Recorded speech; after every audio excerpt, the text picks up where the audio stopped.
$7. That's still right now. Yeah, it used to be like $5,000 or something, but yeah. Yeah, I'm going to definitely. doubling down, There you go. Joe, how was your weekend besides losing your money? I don't mean losing it. I mean, yeah, no, not able to find it. I know what we're going to be talking about most of the show today, but I know I had a good weekend. Relaxed, got some other work done that was just sort of nagging at me. Just stayed off of, the news feeds. Smart man. Just kind of disconnected from all of that for the weekend. And then woke up to a clusterfuck. Yeah. And then I was like, what the fuck, And then I went and, was like trying to figure out what the hell is going on with Anton and all that shit. And then, I figured, well, we'll be talking about that on the show today as my guest. So, yeah, think. Yeah, I was like, but another thing I noticed, in another matter, Evmos fucked their upgrade. Oh, yeah, I saw that. Did you thing. You didn't dive in there, did you? No, I never got to it. It's Cosmos. I never wanted to set up another wallet. That's how lazy I am. But everybody who was talking up Cosmos for the last couple of months in one of my channels, they're all out now. And they moved on to one of your favorites, Metis. So they're all diving deep on Metis to run the playbook again. So we should talk about that later on today or tomorrow. Yeah. I don't know exactly what happened, except that the chain halted and they stopped it for anyway. We can network upgrade has unfortunately failed. The chain is halted and is stopped for the next 24 to 48 hours while the team and validators reconvene and decide next steps. No transactions will be processed in the meantime. Then another one 14 hours ago. We don't have all the answers at the moment, but should have a holistic idea of what went wrong, holistic spelled wrong, of what went wrong soon. The chain is in a pause state, so no one is missing out on anything other than their money. Except for like, where the fuck is my money? Yeah. Holy shit. But yeah, so, I thought when I saw that after the Anton shit, I was like, what the fuck, man? I kind of laugh at it, but at the same time, I would assume the people that are working on that chain have been working on this for a very long time. Mm-hmm. And it's going to turn out to be some fucking stupid oversight by somebody along the way in the code or something.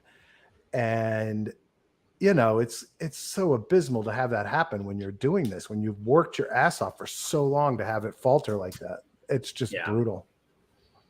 Yeah, but Metis, as a result, Metis is up. Well, it was up 12%. It's up 5.73% right now, and volume's up 38%. Market cap's up 6%. So a lot of money. Looks like, they're getting a lot of traction right now. Let's put it that way. I don't know where it's coming from, but just but I know you want to talk about. I know what you want to talk about. Well, first, I'll talk about real quick. Oh wait, I got to share. I'm not sharing. Hold on. Share. Let me open that tab. Let me close Twitter over here. Okay. Minimize that. All right. Close that. So real quick. I have to actually share it though. It's a good idea, Brad. Get everything set up, and then you don't click the share button. Share screen. Application window. So my Twitter's been blowing up a little bit today. First, because of the Andre Anton tweet I did, and then my interview with AndrewYang went live. So pretty exciting. He retweeted it, so that's kind of like blown shit up for me today, but which is good. It's growing followers and getting people's attention to the show and all that good stuff.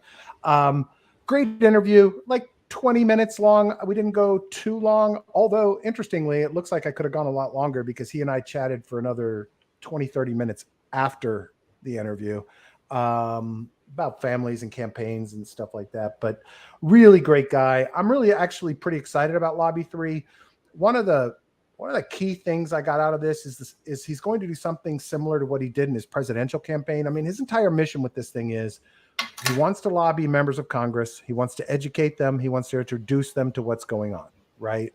And so what he's going to do is what he did during the campaign, and during the campaign, he started a UBI, Universal Basic Income pilot program, right? He's took money of his own and money that was contributed to the campaign and started giving $1,000 a month to a bunch of different families all over the country in order to make the point, right? In order to be able to profile people and show how it impacted their lives.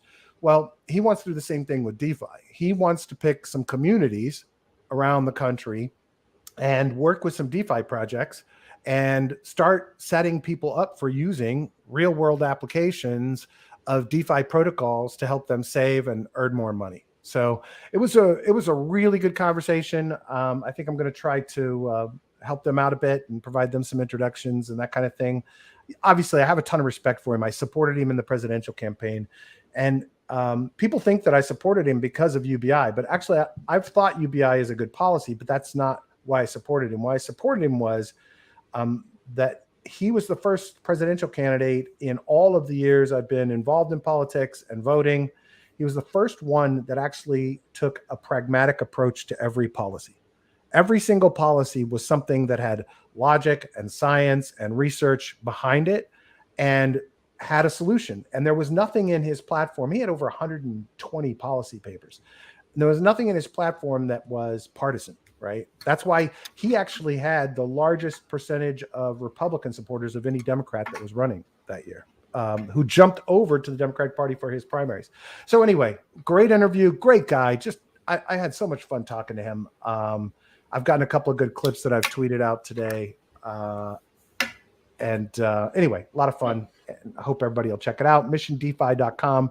It'll be the first one on the website. One quick question. Yeah. Did you pitch him a project that I know about? We discussed the potential that real world applications could be made interesting from that perspective. Excellent. Yeah. Good to hear. Let me tell you this. He gave me his personal mobile number. Mm-hmm. So we'll good be enough. Talking. Yeah. Well, hey, what is it? Is he running in this next go? Or no, I don't think so. He's just done with it. So what he's done is he's done two projects. It's funny. I told him blatantly. I told him afterwards when we were just chatting, because I was asking him about why he hopped from one to the next because it's so fucking exhausting. And we talked about my history of that in the interview, and then afterwards, I said we were talking more about him moving into the mayor's race and what the mayor's race was like. And I said, I got to tell you, Andrew, I tweeted at the time that I thought you were stupid to jump into that race because it's a cesspool in New York politics. I said, and as soon as you were in the lead, I knew you were going to lose. He's like, what do you mean? I said, because you were in the lead and there were going to be 10 other candidates, teams, and money coming after you. And there was no chance for you to survive New York politics. There just wasn't. And I said, and the other thing was, I thought it'd be a waste of your skills to be working in a place where you've got to know all of the inner workings of that cesspool. So he kind of laughed. He said, there was a reason I brought this up, but I don't know what it was. Anyway, what did you ask me? Is he running in? No. Yeah. So I don't think he's going to run. So the two things he's done is this Lobby 3, which is his lobbying DAO for DeFi or Web3. And he launched a new political party called the Forward Party. And his entire goal, the party is going to be supporting Democrats and probably some, moderate Republicans. But his entire goal is to kind of to start breaking up the vote. So they're supporting ranked choice voting very heavily, UBI, obviously. All things that I kind of agree with from the perspective of changing the political system. I think ranked choice voting can break up the two major parties into smaller parties. And I'd like to see kind of the alt-left and alt-right folks go into their own little camp at some point. And I think ranked choice voting can do that. So no, I don't think he's going to run. I think he's focused on making Forward Party have an impact in some way. So he's supporting candidates like we talked about, Erica Rhodes, who's running in California against Brad Sherman, our biggest enemy in crypto, and a couple of other candidates that he's supporting around the country. But what did you guys talk at all about electoral college reform? We did not talk about electoral college. I didn't spend a ton of time on the campaign side of politics because they're doing this as a lobbying organization. Okay. But Forward Party is the campaigning side. We just didn't spend a ton of time on Forward. No, I think you're spot on. And he obviously that we really need more than two parties. Exactly. And I think that both parties look at each other and they're like, holy shit, whoever moves first is going to lose the election. Exactly. So they hold together. And what I think really needs to happen is that they need to coordinate and both move out at the same time. Right. And maybe that's 6 months after midterm election. I'm not sure, but it has to be done eventually because we got to get more into the kind of parliamentary kind of thing where. Yep. Well, that's why I like ranked choice voting, because ranked choice voting levels the playing field for independent candidates, people like his forward party, whomever, and people that are like, more radically left or more radically right that actually want to run and don't want to do it under the banner of either party, right? It gives them power. And it's exactly what you were saying. And then what happens is it factions out pieces of the parties until they all create their own parties, right?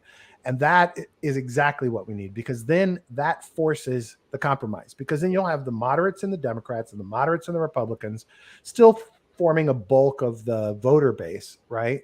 With these other ones trying to get attention and get things done, who will have to compromise and work with the middle. So, and it's exactly what you were talking about yesterday, last week, is being in the middle. And that's where I want the whole country to be. And so I'm hopeful. Look, do I think he'll have a presidential nominee in 2024 for Forward? No. But do I think he could have an impact? Absolutely. He's got a big core group of a few million people that support what he does. So, well, if he could do the grassroots stuff, like you said, the UBI will get a lot of pull in different areas. And then, essentially just kind of like all these different groups have done, where they're going after kind of the state level politicians. Yep. And then you go from there to national after, 4, 6, 8 years, when you have a base and you can get stuff changed at the state legislature that allows you to kind of get things done in sort of national elections. It just takes time. Yeah, I'm glad he's starting it. Yeah, me too. I think it's a smart move. I think it's something that we needed.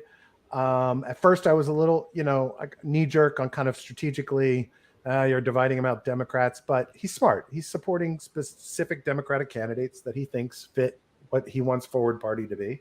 And, so anyway, it was a really good conversation. Really cool to get to know him. He's as personable in the interview and after the interview as he seems all the time, right? It's like, that's not an act. That's just that person. Regular dude. Yeah, regular dude. Yeah. We talked about the Batman and kids and all the shit that we have to deal with in life. And it was a good chat. It was a really good chat. Yeah. Good, man. I'm glad. We're going out for beers next week. No. Oh, excellent. Yeah. I'm just kidding. You going down to the Gold Club? Yeah.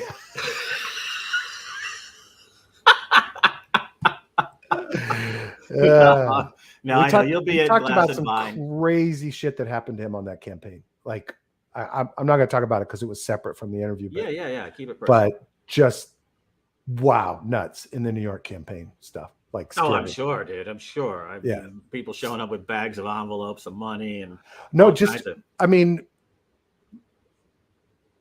physical violence type stuff. Oh, wow. Yeah, like crazy, scary shit that happened. Yeah. I didn't know this. This was in the press. I didn't see it. He actually broke up a fight of a mentally ill person on the subway, attacking a photographer. He had to dive in and break up the fight before the cops came. Anyway. Wow, weird. Yeah, crazy. So, okay. So let's talk about big thing. Jesus. So, okay, let's give the background. You start. All right. So Andre Cronje, for you, those of you that do not know, was one of the original founders of Phantom. Not original, I shouldn't say that. Was one of the second group of founders of Phantom blockchain. It was originally started in Korea, and a group of guys came in and took it over. I guess it was languishing, whatever. I don't know. Andre wrote the consensus mechanism and drove a lot of the core technological components that make Phantom function and do so well as it does. He also started Yearn and 20 plus other projects. He has been treated and seen as a major leader in DeFi. They call him the DeFi godfather. He has built and built and built and built.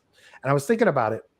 At the end of every Mission DeFi episode, I ask all the guests, and I need to go tally these up, but I ask all the guests, all these leaders of projects, who is the person or project they most respect or that they think is doing the best for DeFi. And I would guarantee that he's either a first or second of mentions of the 45 plus episodes I've done on that show, right? I mean, he's the name that comes up over and over and again, a respected member of the community. So the other side of it is that while he's been building projects, he recently launched the Solidly project, which is supposed to be a liquidity exchange for stables and other projects similar to Curve. He launched it on Phantom, and he seemed to be shocked that people tried to game it, right? Which is incredible because he spent hundreds of hours building strategies for Yearn. So you would think this guy would know how money works and how people are. And if there's money to be made, people are going to try to game it, right? I mean, it's just the nature of this entire fucking industry. But he was becoming more and more pissed off. In the past, he had quit a couple of different times, semi-quit. He was whining constantly about how mean everybody in DeFi was and how, you know. You're talking about Andre or Anton? Andre. Okay, Anton is his partner, but Andre is the public face, right? Got it. And he was constantly whining about, you know, how mean DeFi is, how greedy, how stupid, how much pressure there is for founders, blah, blah, blah. Well, he's been whining like that for a year at least. And I get it. It's not an easy job being a founder in these projects. The community can be rough and investors can be rough and it can be tough. But at some point, you got to decide you're either in the game or you're out. Well, looks like this weekend or sometime last week, he and Anton decided they were out. But they did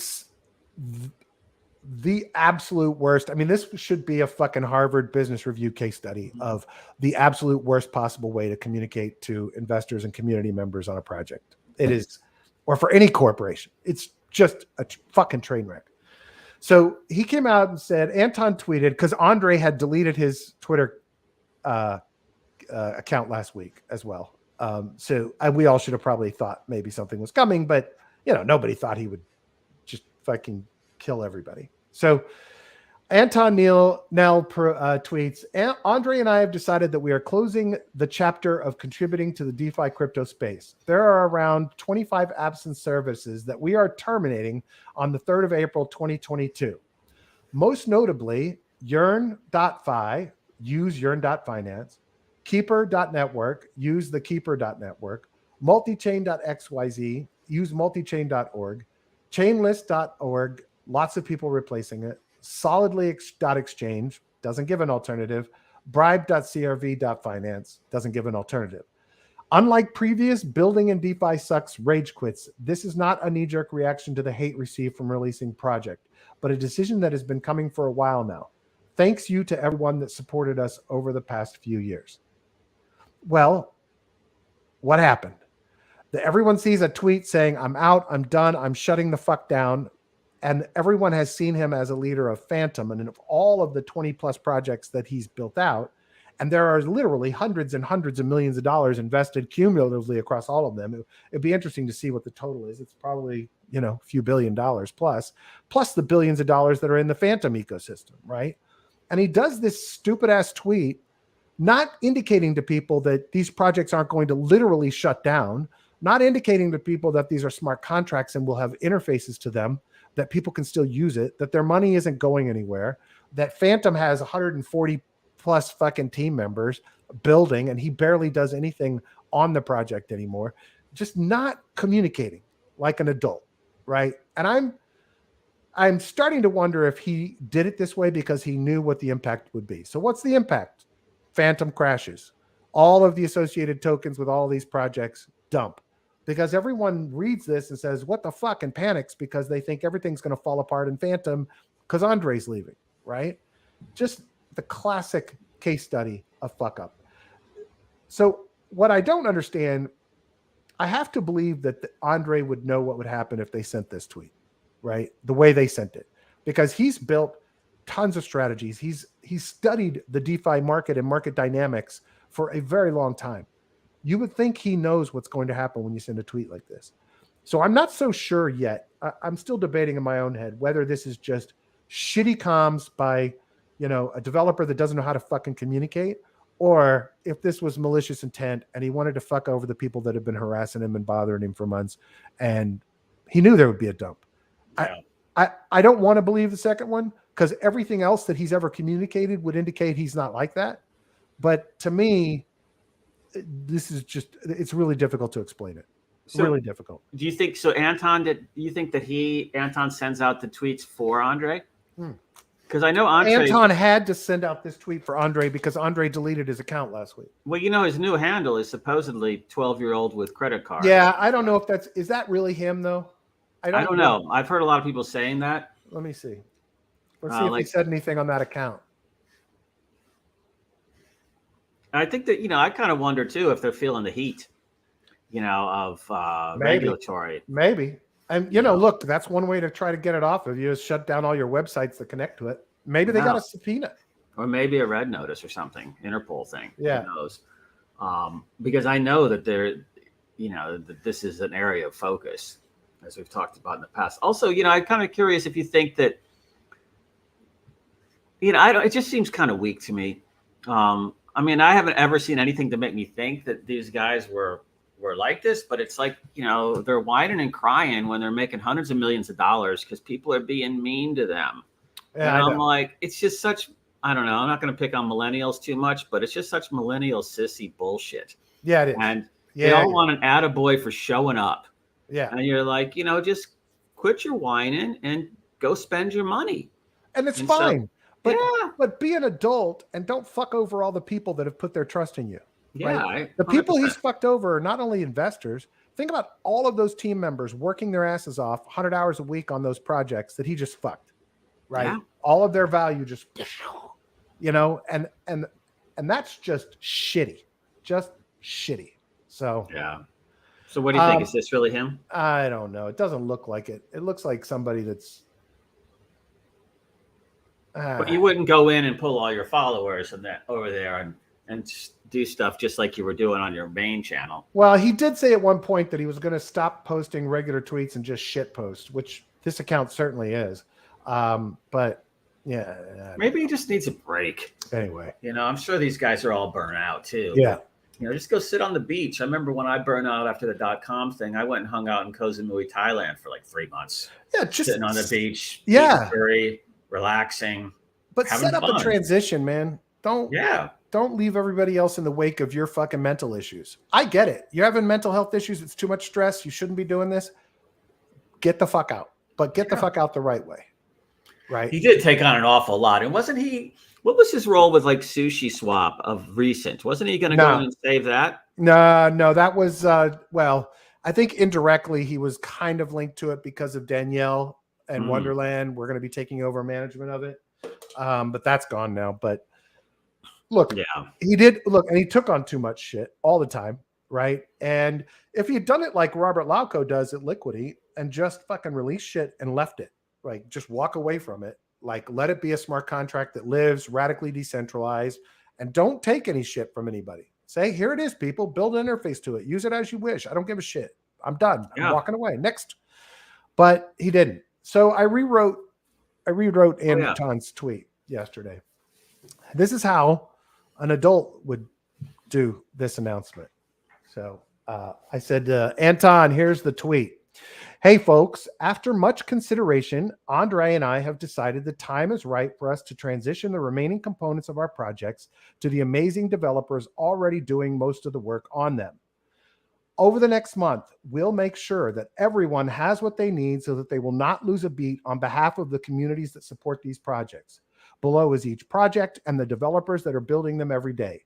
While our roles may have seemed large, in reality, we haven't been needed for most of them for quite a while now. The more recent projects like Solidly now have a team in place with a plan and a mission for success as well. We will always be available for any questions that may arise, but we have complete faith in the teams to carry on. While building in DeFi is difficult, we are grateful to the amazing communities that have supported everything we've done. You now are in charge of your own destiny and have the team and foundations to make it work. So Simone from Phantom Foundation had liked this over the weekend. And then I guess he wanted to wait till things chilled out a little bit. And this morning he did a tweet thread where he said, this is how they should have done it. So I woke up this morning to like fucking blowing up Twitter timeline. So it's been interesting. But look, I mean, I think universally everyone would agree that there was a better way to do this. And it's really, I mean, there's nothing brilliant about what I'm writing. It just comes from experience. It's the same kind of thing you would have written if you were doing that, right? It's like, look, I want to make sure everybody knows everything's okay. We have all of these people are working on these projects. You have nothing to worry about. They've already been doing all the work. I don't do that much. I create shit and then I move on, which is really his model. And that's all he had to do. All he had to do. But instead, they just fucked everybody. And again, I don't have proof it's intentional, but I think that the frustration that he was feeling was evident in his tweets. I follow him. I have notifications on for his account. I had until he deleted it. And it was obvious that he wasn't coping well. But it's like, okay, dude, you know, which in the last 6 months when you have felt stressed out about this, could you have not have figured out a path and a plan to do this responsibly, right? Get prepared. Do it right. Yeah. So anyway, so that's blowing up. I did tweet that I have added a new investment thesis criteria that on second thought should have been obvious. No projects with founders constantly complaining about how mean DeFi is. So, yeah, grow a pair. Come on. Well, look, here's the thing, and I'm writing a big long tweet thread, but I haven't had time to work on it. But I'm writing a tweet thread. I'll send it over to you, Joe, because I think you can help me with it. Right. On what we all need to start be thinking about, right, in this space, right? There needs to be succession plans. There needs to be professional PR available to bounce shit like this off of, big communications, right? There needs to be people kind of mentoring founders. Every founder should have 3 or 4 or 5 people that have experience either in crypto or outside of crypto that you can just shoot shit to before you go, you know, dump everybody's funds. And so I think, so I started listing out kind of all the big boy adult shit that we should be doing in DeFi. And I think they also need to become a criteria for investing, right? Yeah. Like I bought more Phantom yesterday when it was down because I know who the team is, you know, I know the people that are running that project. And I know that there is a plan and there are a lot of people working on it. I'm not worried about one dude leaving, right? It was a discount opportunity. But all projects have to start doing that. Now, the only way that happens is we don't have an enforcement mechanism for, you know, proper corporate governance. So I think the way it has to happen is that we, as all of us as investors, have to start making the projects that we like implement the shit that we want. And the beauty of it is because many of these are DAO run, we can propose that. We can propose a succession hit by a bus strategy. We can propose a PR professional come on board for 10 hours a month to be there to review communications. We can, we can propose partnerships. We can do all of the things to help these projects grow up and be smarter, without it having to be dictated to them. So anyway, that was that chaos. I don't think I have anything more in that. Well, the thing is interesting. I think as you have more experience, you kind of learn how to take criticism. Doesn't mean you like it, right? But you just kind of hold your breath for a second and then figure out, wait, what are my objectives here? Yeah. And what am I trying to do? And how do I get to that end point? And it usually isn't, threatening to take your ball and go home. Yeah. And it's more of like your tone of your message was perfect because it kind of said everything that I think Anton and Andre wanted to say, but they didn't take their time to say it the right way. No. And so you also have to, the other thing you learn with age is controlling impulse, impulse control issues. I mean, it's hard still. It's hard. Entrepreneurs are risk takers. We go off on a bunch of different tangents all the time, but you just got to learn to try not to react. It doesn't mean you always succeed, but if you have that buffer there of like professional PR people that are holding the Twitter account, or at least, sanitizing the tone of messages. I mean, when you take VC money and, they put people on the board, they bring all those relationships with them. Yeah. So you have the PR people, you have the coaching, you have everything it takes, you have succession. Because if you decide, I don't want to do it anymore, Well, they got 10 CEOs lined up to do it in your place. It doesn't mean right. you lose your stock. Right. It just means that, maybe you don't have that purpose anymore, but you're still making money and you can roll to the next thing. Well, as long and as it's not obvious competing. that founders like him are not the ones who are going to run the nuts and bolts Yeah. later because they don't like people. So cool, dude. And they don't want to operate. They don't want to administer. It's like, I don't like doing any of that either. Me neither. I'm the same way. I want people around like CPAs and operations guys to handle all the implementing the 401k plan to filing SEC shit to, holding the weekly staff meeting. I mean, those are the things I actually hate the most. It's like all that shit. I just want to kind of like think of, vision and start, I tend to take that and how does it integrate into the financial model and how does it generate more cash flow or more users or whatever the purpose of the organization is. But as far as implementing it, I'm not a good person at that. No, it's not my gig. Yeah. So, I mean, that's what you got to recognize. And I applaud these guys that started all these huge multi-billion-dollar plays because they had the vision and the ideas and they were able to rally people around it. Yep. But, then when it comes time to running those things, you got to recognize when it's time to let go and bring in going concern management, as I call it, to where like Brad said, you get by bus. I mean, the easier one to think of is if I went on vacation for 2 months, what would happen to this company? Exactly. If the company goes into shitter when you go on vacation, you haven't done your job. Yeah. And so you bring in that going concern so you can go on vacation. Yeah. So you can spend time with your friends and family. Yep. And it's just a maturity thing. Nobody gets it right all the time, but if you bring people who've been around a block 20 times, they can help you avoid those kind of rookie mistakes. Eamon said, I think Andre is just going on too much hate, probably too much regulatory scrutiny. Yeah, I think you and Joe are right about that, Eamon. Yep. You said everybody should take a break. Yesterday, I needed a fucking break. I went for a walk on the beach with Key Biscayne with my wife. Oh, cool. Joe, highly recommend. Hit the little cabana, the Tiki Hut at the Ritz-Carlton right there on Key Biscayne, dude. Some awesome fresh made guacamole. Oh, nice. Yeah, no, that's one of my favorite favorite place places to go for a walk. Yeah, they have a big tennis center there, so I've been over there for tournaments and birthday parties. Yeah, you probably went to some birthday parties or mitzvahs or things over there too. It's kind of like nicer to me because the South Beach has a great Ritz-Carlton as well, but the South Beach crowd isn't always my scene at this age. No, I mean, it's a younger scene, and Key Biscayne has got like a real beach. Like another nice is Fisher Island. And yesterday, it was so windy. There were like, I don't know, 75, 80 kite surfers out there. Oh, yeah, that's fun. So the whole beach was giant kites. It was really cool. Really cool. I'm Come to Miami, people. Come build in Miami. Hey, it's still beautiful. 79 degrees outside. Yeah. Mango trees are, mine. I had to close the windows because there's so much pollen on this tree right now that it's killing me. But in another week, there'll be mangoes all over the place. So it's a beautiful thing. Perfect time. Was that you over at the beach right there? Yeah, that was us yesterday. That was me cool. at the beach yesterday. Yeah. You can see the kites here, but right back here, way back in the background, that's where there were like a boatload of them. But you can see them all on the beach getting ready to go out here too. Crazy. If you go all the way down to the end where before Virginia Key, on that beach, there's an old fossilized, to go snorkeling out there with my daughter. There's an old fossilized mangrove forest out there that you could snorkel in underwater. It's been there for like, I don't know, tens of thousands of years. Holy shit, I never knew that was there. Yeah, all the way. You kind of get off at what's that like beach that's when you first coming on to Key Biscayne on the left before you get to like the golf course in Crandon Park Tennis. Well, it's Crandon Beach.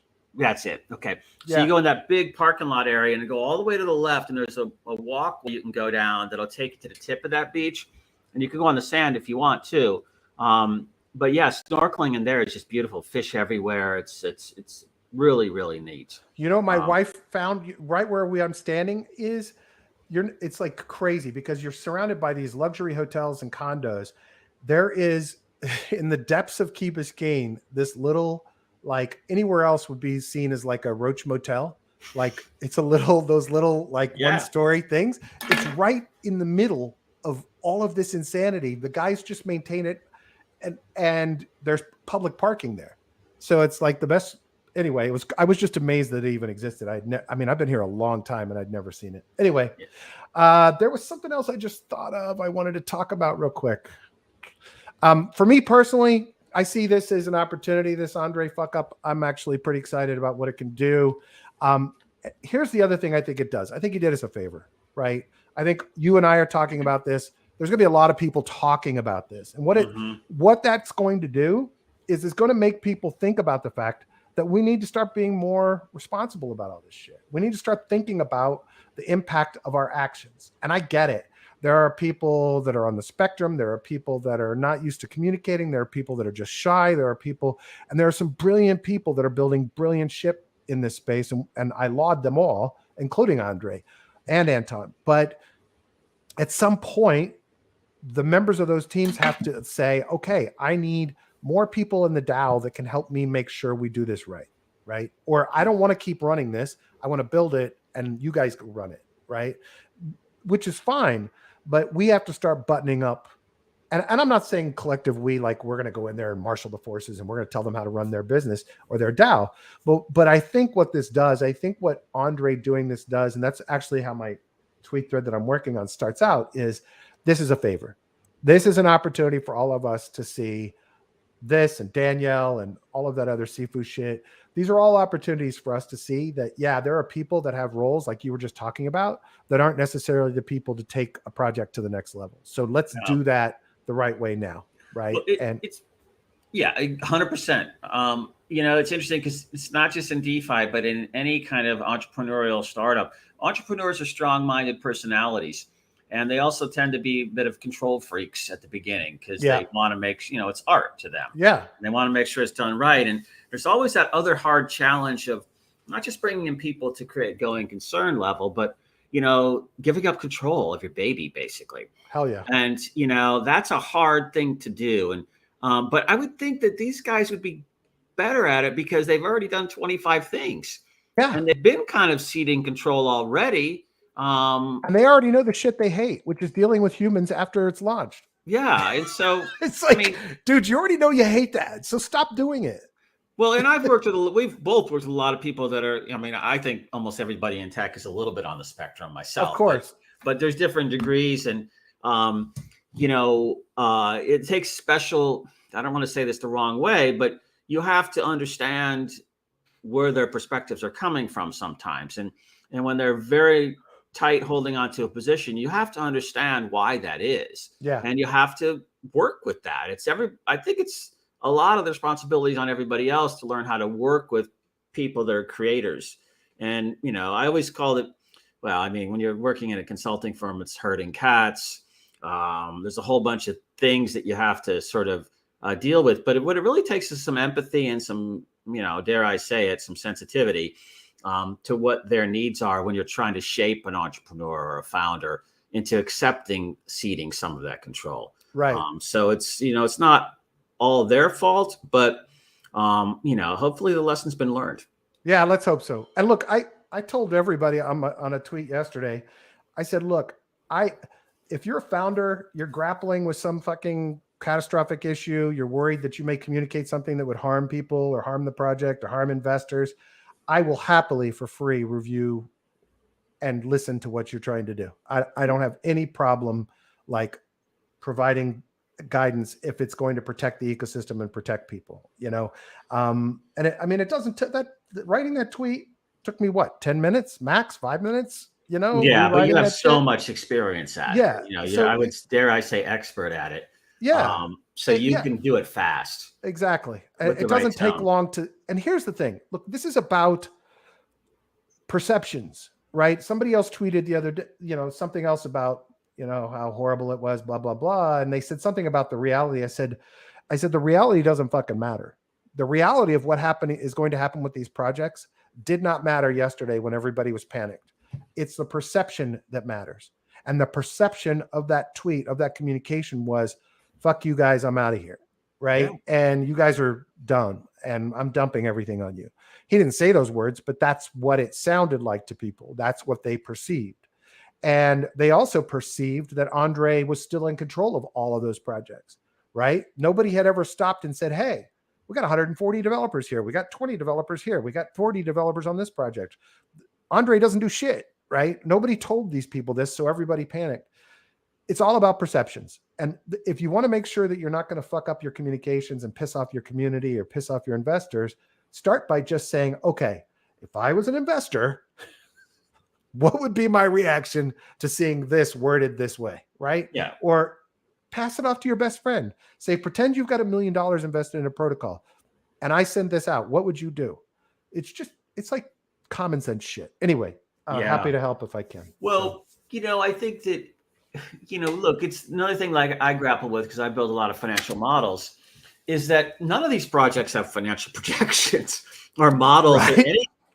And, most investors want to see that kind of thing. And it's not easy. I mean, I grab because, there's so especially many in this world. Yeah. I've seen you doing those, and that's a buttload of work. Yeah. But I've done them hundreds of times. So to me, like you could crank that tweet out. If I just sit down and focus and turn everything off, I could build financial model in like 4 hours. But I that's could just, not. I absolutely could not. Because I'll pick the sector and I'll pull out one of the old models and then I'll just basically update pretty much revenue streams and teams and salaries and bennies and, all kinds of emissions and things like that. And I can do it fast. But, that's another tool, just like mature communications, that you really have to talk to most investors. I mean, when people have big stacks of ETH and BTC that they've built up over time, they're not going to scrutinize stuff. If you're a player who's done a ton of projects and made them a bunch of money, they're just going to ape in. Yeah. But when you want to get to the level where you have going concern, level infrastructure and comms and all of that, finance is a big part of it. Yeah. And, you have to think about those things too. So, I think treasury management is another thing I do. So, anybody that, if you think about those pieces beyond just the ideas, you'll actually have a much more sane life and you won't have to worry so much about what some jackass is saying about you on Twitter. Well, you can just keep going, And I think that's another lesson, right? I don't want to get woo-woo with it, but here are two things that are important to me that have come from being somebody that meditates. Number one, it's the whole sticks and stones. Words will never hurt me thing, but it's actually true because these are all thoughts. The way we react to what people say or write or tweet about us, they're just fucking thoughts. And we actually have control over them. We have control over our emotions. We have control over our reactions. It's just a matter of training your brain to how to do that. And that's what meditation does. It's a brain training exercise. It's not a stress mitigation exercise. It's not a religious enlightenment experience. It is helping you realize that all of those things are meaningless. The other thing that's a problem in this space is people fucking believing in things, like believing in religions, believing in a founder, believing in whatever. At the end of the day, those are just fucking thoughts. And if you put your money, your energy, and your time in believing that one person is going to do everything, you're naive at best, right? You're not thinking through things. What you should be saying is, yes, this is a great leader. This is a great builder. He's an awesome person, whatever. But what else is here? If he gets hit by a bus, what happens to my money and this project, right? Is he everything? And so that's the first question I would ask everyone in DeFi to ask and every DAO to start asking themselves. If founder A is hit by a bus, what happens to this project? Right. And that's what this is not rocket science. You start showing off the other developers. You start making sure people understand there are 30 other people. You have a method to make sure that the GitHub is always up to date, that security audits are happening. You give people a way to see that it's not one person. Yes, that person set the strategy, did the initial development. Great. But there is an infrastructure here now. Like if I look at Olympus or Alchemix or Beanstalk or any of those, there are literally, in some cases, a few dozen, and in other cases, hundreds of people that understand these protocols, are developing, or marketing, or supporting it. One of the leaders, Scoopy, Zeus, or Publius, get hit by a bus. None of those projects are going to die. But everyone in those projects will freak out and dump their coins because they don't think about that. And it's up to the project to make sure they understand it. So. Yeah, it's kind of the like the Hooters example when that private jet went down and took out the whole management team. Yeah, You have to prepare for that kind of thing. exactly. And obviously Hooters, I'm not saying Hooters is a great place or anything. I'm just saying that they had a plan. Yeah. And that's what you have to kind of look at. And it kind of comes back to the issue of doxed versus undoxed, and and also the wallets, like the funds, multi-sig, everything like that. Is there a succession plan there? Yep. So all these things, I don't know. It'd be interesting to see someone come up with kind of a rating agent. Maybe the bank could do something like this, where you kind of give it like, there was a group that like a shareholder, what was it called? Not advisory board, but there was another one that would rate management teams. Yeah. And give them scores for whatever the criteria was that they were evaluating. Somebody should do that in DeFi, DAOs, et cetera, crypto projects. Well, that would be good for DeFi safety, I think, to add to the mix. Like, who is the team? Do they have a succession plan? What happens? Where's the code? Is it backed up? Does everybody see it on the GitHub? Is it completely open sourced? Are there any key components that aren't available? What is the hosting infrastructure, right? Where's the website? Where's the other pieces that have to be hosted at AWS, whatever? Who has the keys? Who are the co-signatures on the Gnosis wallet? Whatever. Like, let's document all that shit, right? Let's have a repository of that data for every project. I think DeFi safety would be great for that. They actually asked me on a Twitter Spaces Friday. I couldn't do it, but I'm gonna message them and tell them they need to add that. Not that they'll do what I say, but they're good guys. They're smart. Well, because then it becomes more than just, has it been audited? Yeah, exactly. And you look at some of these audit companies and they're, Steve's audit company, basically. And then it's like, oh, it's not done yet. They're in the queue. And then you're like, well, how do you move up the queue? Oh, you pay more money. And I'm like, does that influence the audit? Kind of thing. So, you need beyond that. I think you could do that and still have undoxed teams, or at least, because you could still have doxed people around them, but undoxed founders, and then have ratings like this in all the areas that we're just talking about. Absolutely. And that would solve both the problems, because then people would have more confidence. Wait, are you saying that they should all be doxed, or you're just saying? No, I'm saying you could have an undoxed team of founders, but then have doxed people around them. Of course. And I will tell you, I think that's part of the doxing, undoxing stuff is part of DeFi safety's mechanisms as well. Yeah. No, I totally agree, Joe. We're here to save the world. You and me will do it. Let's do it. All right. Let's do it to it. Happy to help anybody that needs help. Seriously, people, reach out. We'll help you. Well, at least 30 minutes for free. Yeah. Do we have that wallet? Because you and I have so much free time. Yeah, no, that's part of the reason I just unplugged over the weekend. Joe, you didn't ask me how my weekend was. I thought you just told me. You went to the beach. Had a great time. I did that. That was on Sunday. But ask me about Brad, how was your Saturday? How was your Saturday, buddy? Joe, I'm so glad you asked. The Beanstalk guys, who I interviewed and posted last week, invited me to their poker tournament on Saturday night. Oh, how'd you do? I finished 12th. I could have done much better if I hadn't diverted my attention for a few minutes on looking at the fact that the guy across from me had a flush, but I won $2,200. Nice. With $100 buy-in. You came in 12th, but won $2,200. Nice. Yeah, man. It's awesome. And I won the $2,200 in the form of their pods that actually continue to earn money. That's just kind of current marketplace value on the lending pods that they have in their ecosystem. Oh, that sounds pretty cool. It was very cool. They're going to start doing it monthly. Wow. So they're local. No, this was virtual on PokerStars. Oh, they set up a tournament in PokerStars. Yeah. No, this was people all over the world. It was a lot of fun. It was actually like a blast, total blast. So, and I could have done better. I was in this last hand. I had queen and a king in the hole. A queen and a king showed up at the top. There was an ace at the top, and I didn't realize that there were also four hearts at the top. So I'm betting, going all in, bam, bam, bam, bam. And you're like, oh, fuck. There's the flush to the ace. Yeah. Not just a flush to the ace. It was fucking, who is this spammer, man? Oh, we got 3 different names for the spammers coming in. I haven't been looking at the comments. It's in the comments. Let's see. Fucking piece of shit humans. Oh, it's on Twitch. I don't give a shit. Want to become famous? I think we have like half a listener on Twitch. I could give a shit. Oh, is that where they're all coming from? Yeah. Yeah. So Buy followers. Want to become? Oh, these are all. Yeah, somebody's just whatever. yeah, it's a bot. Twitch has a bot problem. So you got to play some poker on Saturday. That was so much fun, dude. I haven't played poker in a long time. Yeah. And it was a really brilliant idea on their part. That's one of those. Remember how our buddy was talking about Texas Hold'em capabilities? Yeah. So as I'm going through this, and I'm like, well, this is really cool. Like, you've got an entire environment of people. They had to go buy Beans, the token, to buy in. So you're now getting,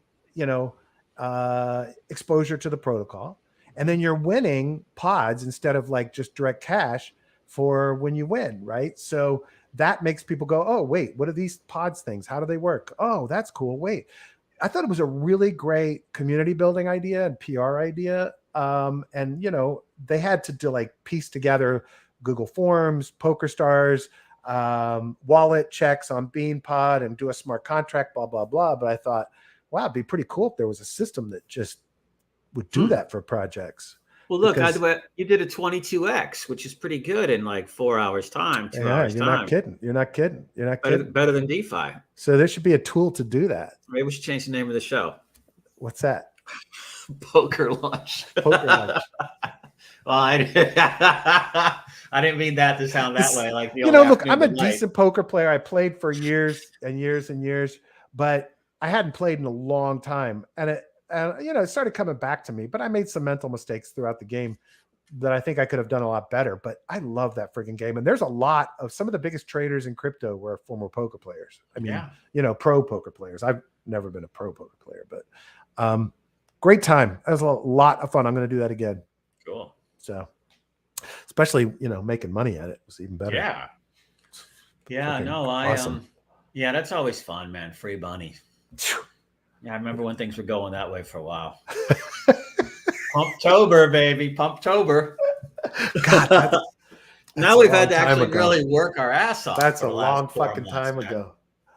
Yeah. Well, dude, I got to drop in 8 minutes. I haven't got anything else. You have any other news you want to cover today, or are we good? I think we really saved all of DeFi today, so we're, I think the job is done. There's nothing really. Eamon, anybody else out there want to talk about anything? All right. I do think we need to start really go back to looking at MetaStyle again. He said that's the Vitalik's mom play, right? Yeah, and actually, I owe her that episode out, so I'll get that out this week, and then we'll talk about it this week. Yeah, because that would be cool. Yeah, a lot of attention's going that way. And that's the one that's got the DAO system built into it, right? Except they call it DAC company because that was Vitalik's term, decentralized autonomous corporation. Because he believed that's why they modeled it after his model was he believed that while DAOs are cool, he believes that decentralized companies will be more prevalent later. So their entire platform has that built up into the beginning. Like when you first create a wallet there and get started, you can like click a button and create a DAO, create a DAC immediately with basic functions built in. I don't know if they've launched a new version or not, but they're doing it smart. I see what you're saying, DAC. Yeah, decentralized autonomous company. Yeah, within this layer 2 infrastructure. So definitely something. Yeah, we got to dig in more on that. Cool. Particularly when all those that whole Cosmos posse is like dumping Cosmos now. So Chuck says, "Is there time to buy back in Phantom?" I did last night, Chuck, and I am not advising, but I did personally for myself. I did that. Yeah. James says, "I love the Metis ecosystem." That's cool, James. We'll have to take a deeper dive in. If you have some insights, let us know, or you want to come on and talk about it. We'd love to have you on to talk about it. Let us know a day that's good for you. Yeah, let me just see what the chart on Phantom. By the way, anybody listening and watching, you have a project you want to talk about besides just blatant shilly stupidity, but you have a project you like, an ecosystem you like, a strategy you like, and you want to come on the show, we are more than happy to put you on the show. We would have no problem with that. So do not hesitate to message me at B05 Crypto on Twitter and on Telegram. Or Discord. What's my little Discord? B05 Discord. Crypto on Discord. You can reach me there under the Discord link is on missiondefi.com. So yeah, I'll go ahead and say I don't think it's too late on Phantom. It bottomed out at 131. It's at 138. When it started going down after the announcement, it was at 170. And plus, really like the chain a lot. Dude, there's so much going on there. Yeah. So look, The only thing they have left to do now is get rid of Harry Yee, and then we're good. oh, that's the guy who's That's Harry. Yeah. yeah. Yeah. I'm a billionaire. I'm gonna buy the whole chain. I know everything. I know it all. You don't need community. Yeah, look, you. Phantom was at 340 back in it looks like late January, early February. So, and when it bottomed out before that, it bottomed out at 115 back in looks like early December. But even you go back further, let me look at the 1 week real quick. 348. So it had two nice pops. It's getting ready to hit that like kind of bottom that it had back in December. Unless everything goes to hell in a handbasket, I think that's a good place to enter. If you're already in it, it's a good place to DCA. If you're not in it, it's a good place to take an initial position. Yeah. To be prepared in case it does drop to, go in for more. But yeah, I love Phantom. I actually like it better than Avalanche. Me too. Although I do like Avalanche. Yeah, I do too. You know what I think has the most potential in Avalanche is those subnets. I think for people to be able to create their own blockchain, set their own fees, have their own method of staking, that to me has gigantic potential. I'd love it if Phantom had subnet capabilities, but I still love Phantom. I don't know. I like I said, it was the community first that really got me into it. I didn't even know fucking Andre was involved until late, till I was interviewing Simone. So to me, that wasn't a big deal. What was a big deal was it was a strong community with a fast, strong system that had good technical bones. So. Yeah, I think the only thing that, like I was just looking at Near and Solana and those guys too. I mean, they're all at decent points to enter, but if I'm going Near or Phantom, I go Phantom. If I'm going Solana or Phantom at this point, I go Phantom. Yep. Avalanche Phantom, slightly Phantom. Matic Phantom, that's a tough one. I have a hard time saying which I like better there because I like both. I think Phantom performs better. So the edge to Phantom. I would go with Phantom on that one as well. This is truly an unbiased. We don't have anything that says, oh, I got to like Phantom. I want to make sure everybody puts their money in Phantom. Right? Yeah. It's a matter of kind of those kind of fundamentals we talked about. Yeah, and seeing everything and having experience on those chains and execution and cost. I mean, the one thing about where Avalanche sometimes, why I could give the edge to Phantom is sometimes Avalanche's fees can go way up there. Absolutely. The gas fees. And so we all migrated to Polygon because of Ethereum gas fees. And then everything else came up. You're kind of like, wow, Phantom's like almost as cheap as Matic. Yeah. Matic, I think, is still the cheapest. Is my guess. Well, yeah, I agree. I did some stuff on BSC for Eureka the other day, staking a little more over there, and it seems like Binance's fees have dropped. But I remember transactions at $5 to $7, and now I'm seeing transactions south of $1. It may have just been congestion or something else at the time. Maybe just the BNB price down or something like that. Yeah, I don't know. Yeah, because that was at like 700, 800 at one point. But yeah, so we like Phantom. Nobody's paying us to say it. No, it's just that we do like it. But if somebody wants to pay us to say it. Yeah, where's that show wallet, man? But we don't shill. No, we give honest opinions, and if anybody comes on with a project, we're going to give an honest assessment of it. Yeah. Either way. So, there you go. So fill it up, dazzle me. Fill. I've got missiondefi.eth. I'm going to point it to that wallet so we know. There you go. So people can easily get to it. Anyhow, that's all I got today, Joe. Let's rock and roll out of here, man. Great to see you, buddy. Have a great afternoon, Yep. everybody. We love you. Thanks for listening. Thanks for watching. Thanks for sharing. Please subscribe on your favorite podcast app or YouTube. And please rate, review us. Click the little bell. Tell the world about us. We appreciate it. Everything you do to help us grow helps DeFi grow. And if you have ideas, thoughts, topics you'd like to hear us discuss, you want to come on the show and talk about a project, ping me. We'd love to have you on for 15, 20 minutes to chat and see what you got. So thanks very much. Joe, have a great day. You too, buddy. And thanks everyone for being here. Thanks, All right. folks. Talk to you soon.